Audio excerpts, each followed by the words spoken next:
That's me talking to director Guy Ritchie before our interview. Pretty cool, huh? You know what's really cool? It's how I got here. Like most kids, I found my heroes in the movies. My dad took us to drive-in theater every Friday. It was there that I found the best and the worst that Hollywood had to offer. My first date was in a movie theater. When I grew up and work sucked, you could find me in a matinee recharging my batteries.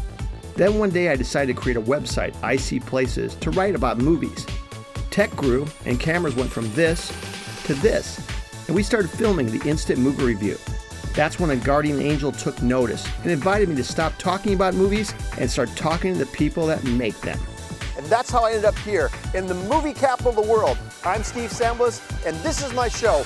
Welcome to I See Places Hollywood.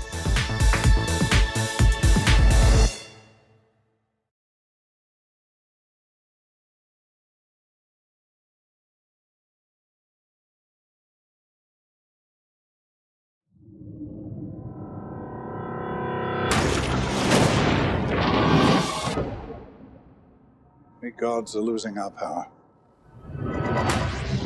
We believed Titans to be imprisoned forever. Now, they're breaking free. We're in chaos.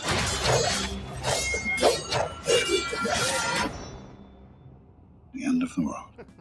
I gotta tell you, when I spoke to both Guy Ritchie and Mark Strong, I told them that Rock and Rolla was one of my favorite movies. We're gonna get to this in a moment. Yeah. But I didn't even know that was you. Excellent. That's exactly what I'm trying to achieve. Is it? Yeah, it is. It is. And people are like, yeah, of course you are. But I am. That is what I'm trying to achieve, is the fact that, you know, he just wants you to shift slightly to your left. Okay, gotcha. Thank you. And, It's great when the talent helps. I'm trying to have a conversation with you and I'm seeing... No, okay. It's Rock and Roller. Yeah. Was a fantastic time, and you know what? I'm desperate for him to do a sequel. Wouldn't it be amazing? It dude? would be amazing, yeah. You know, but I'm really trying to achieve that. I'm not doing acting, and you know, to go out to nightclubs and be like, yeah. Well, dude, we did in this again. I mean, it was. I gotta tell you, this was really funny. When you first appeared on the screen, I'm like, is Russell Brand in this movie? Oh man, And then is that the bad haircut? No, your voice at the beginning. Oh, Your Majesty! Ah, so good to see you. This is Agenor. He's a liar and a I know thief. it didn't work out between us, but please, do try and get over it. He wanted my hand in marriage. When I refused, he tried to run away with the crown jewels. I think it's my extraordinary. The thing about the Guy Ritchie thing is he tears his scripts apart and kind of throws you in as an actor. It seemed to me that to get what you got in this movie, your performance, was a lot of it improv, or were you? Yeah, I mean, a lot of it, and even with Guy's film, you know, there was certain ways he wanted me to do it. So, you know, there's another film in Guy's can, which is, you know, my version of Johnny. And a lot of the time he was like, I just want you to accentuate that a little bit. So there was a lot more of Guy's direction on that. With this, Jonathan really just appreciated exactly what I'd done. So all the prep I'd done at home was just let out. You know? Well, plus of all the actors in this particular movie, I mean, you did The Sorcerer's Apprentice, you did Prince of Persia, even Warhorse had a lot of visual effects. So this is kind of your bailiwick, I think, being, and you're very much at home in this, aren't you? Yeah, I am very much at home. Yeah, I am. And you know, the technicalities that are difficult to do when you're working with visual effects, when you sort of get it into your head that you're doing it for someone else, you're doing it for the visual effects team, so you have to go for it. You have to really let it out of the bag. Yeah. It's easier to do. It takes it from your own, you know, it takes the onus off. Do you think that as an actor, when you're doing stuff that is visually effects driven, do you act bigger? Yeah, I mean, do you know what? Whenever I'm trying to create a character, I always make it huge. And that's what I mean with Guy's thing. So what I would do is make it huge and then bring it down. And Guy was like, no, I want it bigger. That's him. That's exactly. Him. He wants you to match the bigger and bigger the and soundtrack bigger and and get bigger. big. Yeah. So for this one, when I'd let it all out and then brought it back, we were happy there. And that's what's really nice. You found the fit in there. I found the fit quite comfortably at home. So yeah, but you do have to go big. And you know, that's why I got a lot of admiration for Sam. You know, he's doing the cool dude, he's doing the hero, and Rafe and all those boys, they're doing the cool gods and the serious bit. I'm getting to be a goofball, you know, so it's easy to pretend something and be goofy with it. You were such an important cog in this machine because you really, you know what's interesting? I think that the younger kids especially are gonna love your character because you're you're now and you're funny, but you're in this Greek mythology genre. Thank you, So man. you really seem like you pulled it together for So me. that's flattering for me because that's really what I was trying to attempt. You know, I didn't just want to be the goof who Sam's like has to roll his eyes to all the time. I wanted it to be helpful and also like a full character. You know, when Ron Moody plays Fagin in Oliver, the musical Oliver, it's pitch perfect. You know, it's just right. Oh, I know. And so those are the characters, those are the actors that I really admire, and that's the route I'm trying to go down. I think. It's beautiful. Brother, what a good movie. Thank you so much man. for spending time. Real honor. Really good talking Thank to you you. so What much. is it Nice to about Greek mythology that this fits so well in this thing you did, in this pellet of this big picture you put together? I think the themes of myths like destiny, revenge, retribution, responsibility, they're massive, massive themes, you know, and you know, put them with a movie that is a massive spectacle and ground them with kind of you know, these deep issues that this family and this movie kind of have, and we see relevance in our own life kind of thing. I think, you know, we're all trying to figure out where we fit on this big ball of mud, and you know, that's what myths kind of deal with, is your place in the world. And we have, you know, for this 3D effect, IMAX screen, you've got great monsters. Boy, it's phenomenal. But you guys did something in this movie, which really surprised me. When I'm thinking 3D, Yeah, I love it. You did something in this film. It surprised me. it surprised me. Because most of the time The acting was quite good. That surprised me. Most of the time you coast through it. well said, Steve. Right? No, but so I'm thinking 3D Greek mythology. You guys on the screen. I'm thinking your original theatrical roots, where you guys came from, and I'm thinking this is gonna be big, dramatic performances. And your performances were so intimate, which really, it was so perfect.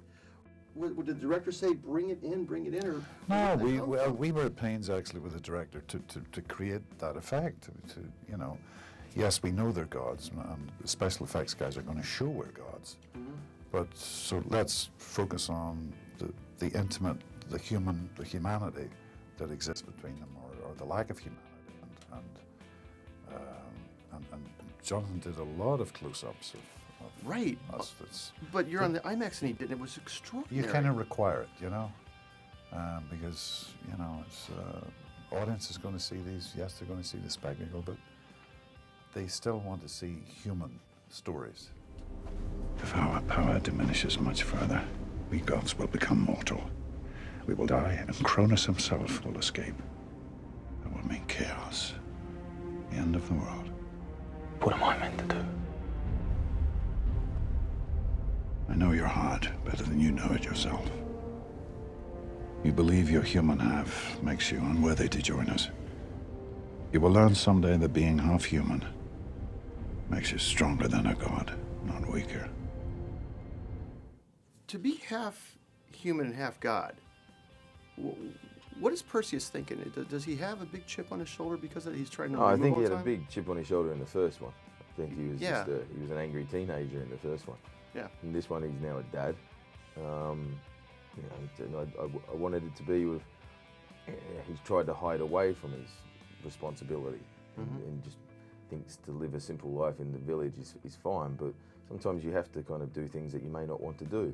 Sure. And in this case, it's accept that you're a demigod, accept that you might be a bit stronger than a normal human, Right. or a normal man, and use it wisely. And I think that's the point of what he learns across the course of the film, that not only the responsibility the family have to each other, but what responsibility you have to yourself. And lastly, the Clash of Titans did extraordinarily well at the box office, $500 million. This is so much bigger and it's so much more of a movie, and that was a great movie. Did you look back at that movie and say we want to go here, or did you start all over again with this one? Well, Sam had a hell of a lot of input into it, with the writers and the director. You know? But as good as the first film was, it left a lot of unanswered questions. You know? And that's what we wanted to explore. It's not often you get to, well, personally, haven't had the opportunity to do a sequel, and kind of rectify what you might thought you personally dropped the ball on. It's a great opportunity to kind of embrace all the ideas that you wish you'd put in, and give them to an audience that I think demands that. Yeah, guys, once again, just an extraordinary movie. Thank you so much. I thank appreciate you. taking the time with me. Thank you. I need your help. This is for gods, not humans. You will learn someday that being half human makes you stronger than a god.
Hey guys, Brandon Gibson, another installment of Behind the Mask. I'm here in sunny California. I always am. I'm never going to leave. I'm kind of stuck here.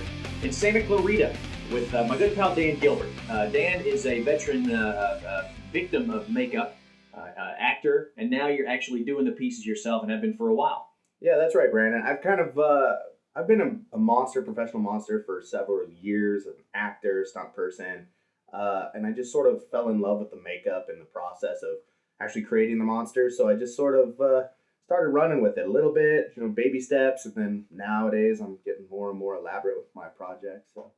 But if you look around, you see some, like right here behind me, you see this, and we'll cut in some photos of some things that Dan has been over the years. And these things are this is not just grabbing somebody's makeup kit and just splashing some stuff on. What was it? When did you think, at what point in your life did you think, this is cool, this is kind of what I want to wrap my head around and get into? Well, I've always been into monsters and monster movies and horror and sci-fi and character stuff. Ever since I was a little kid, I used to take Halloween real seriously. Months in advance for, coming up with the craziest, grossest thing I could do. Or So we're not talking about those plastic masks with the painful rubber band snaps and... Never really been a big fan of masks. But yeah, I was doing little things here and there with Makeup Forever, trying to scare my sister or my mom or whatever. And I just sort of, from that point on, I've always had kind of a love of makeup. And I just sort of fell into being a monster. I got hooked up with some really talented makeup artists like Scott Ramp of the Scream team. And kind of year after year, working on projects with him, being a model for him. I was like, oh man, it's so cool how you can make me look like this. Hey, can I try that a little bit? Oh yeah, sure, try this. And I kind of go home and mess with stuff in the mirror. And nowadays I kind of have a knack, because I've done so much makeup on myself, I kind of have a knack for doing makeup demonstrations on myself. I've done some really cool demos in places like the International Makeup Artists Trade Show and the Monster Palooza show right here in California. I was recently in London where I did makeup demonstrations on myself as well. Start out just doing paint, and now I'm sculpting and making prosthetics and applying them myself and painting them on myself. It's kind of a fun for people in the crowd to see that, it can be done on yourself. Let's go back to when you were a kid. Obviously, you watch TV, you watch movies and stuff like that. You talk about guys like Lon Chaney. What was the first mantra that you really connected with? This like this is cool. This is what I want to get into. I think as far as like proper monsters go, I started out kind of more with the 80s films and then worked my way backwards. I know like Freddy Krueger was a big influence on me. That's just fun to hear. I didn't even know. I knew of the classic monsters when I was a little kid, but I'd never seen the old Universal films. Not until I was quite a bit older did I really dive into that. But, it's just, I've always loved horror films. I remember being a little kid back in the day when you could go to the video store and rent an R-rated movie as like a 10-year-old kid and get away with it, mom and pop video store. I'll be I'll be renting The Exorcist, or I'll be renting Halloween Part 5 or whatever it was then, and would go home and watch it with my buddies and just think it was the coolest thing ever. Well, going back to these, I think, and I've always said this, I think the best horror film genre was back in the 70s and 80s, particularly like mid-70s and late 70s, like The Hills Have Eyes and stuff like that. You go back and there was a lot of gore, a lot of makeup studies, all kinds of stuff going on there. But going back even further, when you were a kid, now when you say you like to dress up and do the makeup and try to scare your sister and stuff like that, do you remember the first makeup that you put on yourself that you looked and you thought, man, that's freaky and I'm going to get somebody? I think I was more of a, I'm going to take ketchup and peanut butter and make some kind of gory wound and come in the house screaming like, oh, I'm hurt, I fell off my bike or whatever, and freak everybody out. I remember probably the biggest initiation to makeup was doing Six Flags Fright Fest at Magic Mountain here in California. Basically, I used to work at Six Flags as a cartoon character, as like bodysuit character. Which one? Oh man, I played all of the Warner Brothers, all the tall, skinny Warner Brothers characters I played. You said Bugs Bunny? You did Bugs Bunny? Oh man, I will not admit that on television. You just did. Now, I'm looking back at all your stuff here. I see something you were working on a minute ago. It looks like another, is it a demon or what? Yeah, this is a demon. This is a demo makeup that I'm going to do on myself at the Monsterpalooza show coming up here in April. Basically, this is kind of a reptilian demon character. I like to make prosthetics that I can paint several different ways. If I wanted to, I could paint this like a Martian, or I could paint this like a demon or a devil. But yeah, it's basically kind of a reptilian demon. It's still really rough. It's still being roughed out. It's got a lot of hours left in it before it kind of comes out the way I want it to look. But this will be a demo that I'm doing on myself. And then I see an old age over here, and then you're just tons of product over here. And it looks like these are all coming from the same place. You want to throw a little plug and say thanks to somebody? I absolutely would. I've actually, part of the reason I've been able to grow quickly as a makeup artist is the support that I've had from Premier Products Incorporated. They make things like the Skin Illustrator palettes that I'll be using on you. Cool. As well as the, airbrush makeups and things like that. Telesis glues, Super Soft. It's one of my favorite crayon colors, by the way, burnt sienna. You must have had a big crayon box. Burnt sienna. And we have periwinkle and they're really in my opinion, they make the coolest stuff in the industry. They absolutely do. It's really high-end makeup, and I've been really lucky that they've been so supportive of me. I do makeup demos for them. I started out as a model for them, and now I'm doing demos for them. They just took me out to London to do the IMATs in London.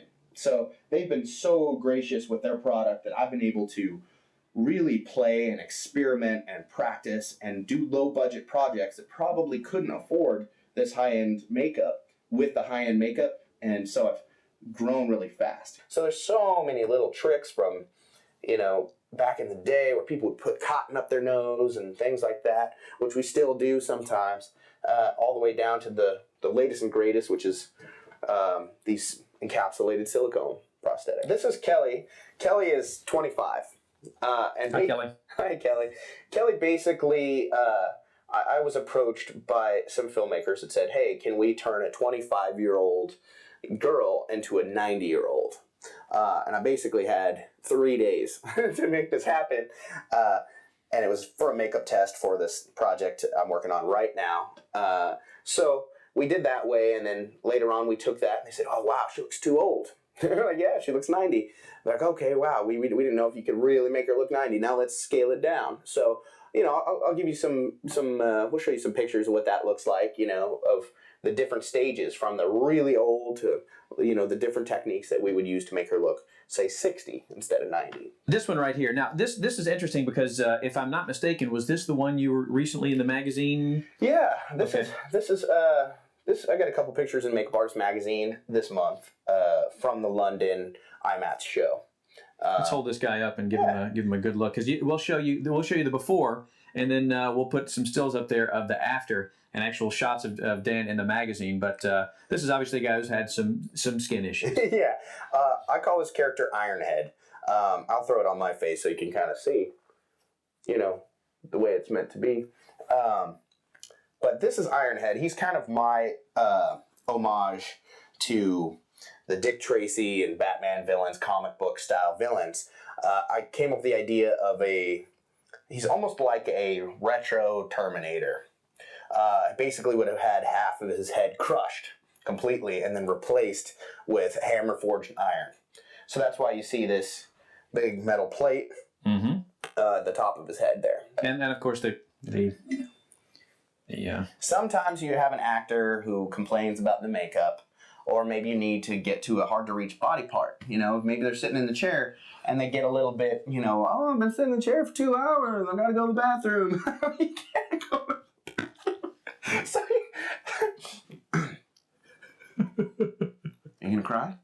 You're going to turn me into something, right? Yeah, I think we're gonna have some fun and play a little bit and see if we can't get you looking a whole lot deader by the time we're done. Yeah, and that's the idea. Okay, cool. Well, let's sit down and let's go to work.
Here it is, my new look, courtesy of Dan Gilbert. See, this is why we do these things. Hollywood, stand up and take notice. Look what he did to me. This sweater, wardrobe stylist extraordinaire, this guy. No, I'm kidding. Thank you. Dan, thanks so much, man. A pleasure. Thanks for being willing to bring us through the shop, to sit me down in the chair, and to do all this stuff, because this is literally head to toe.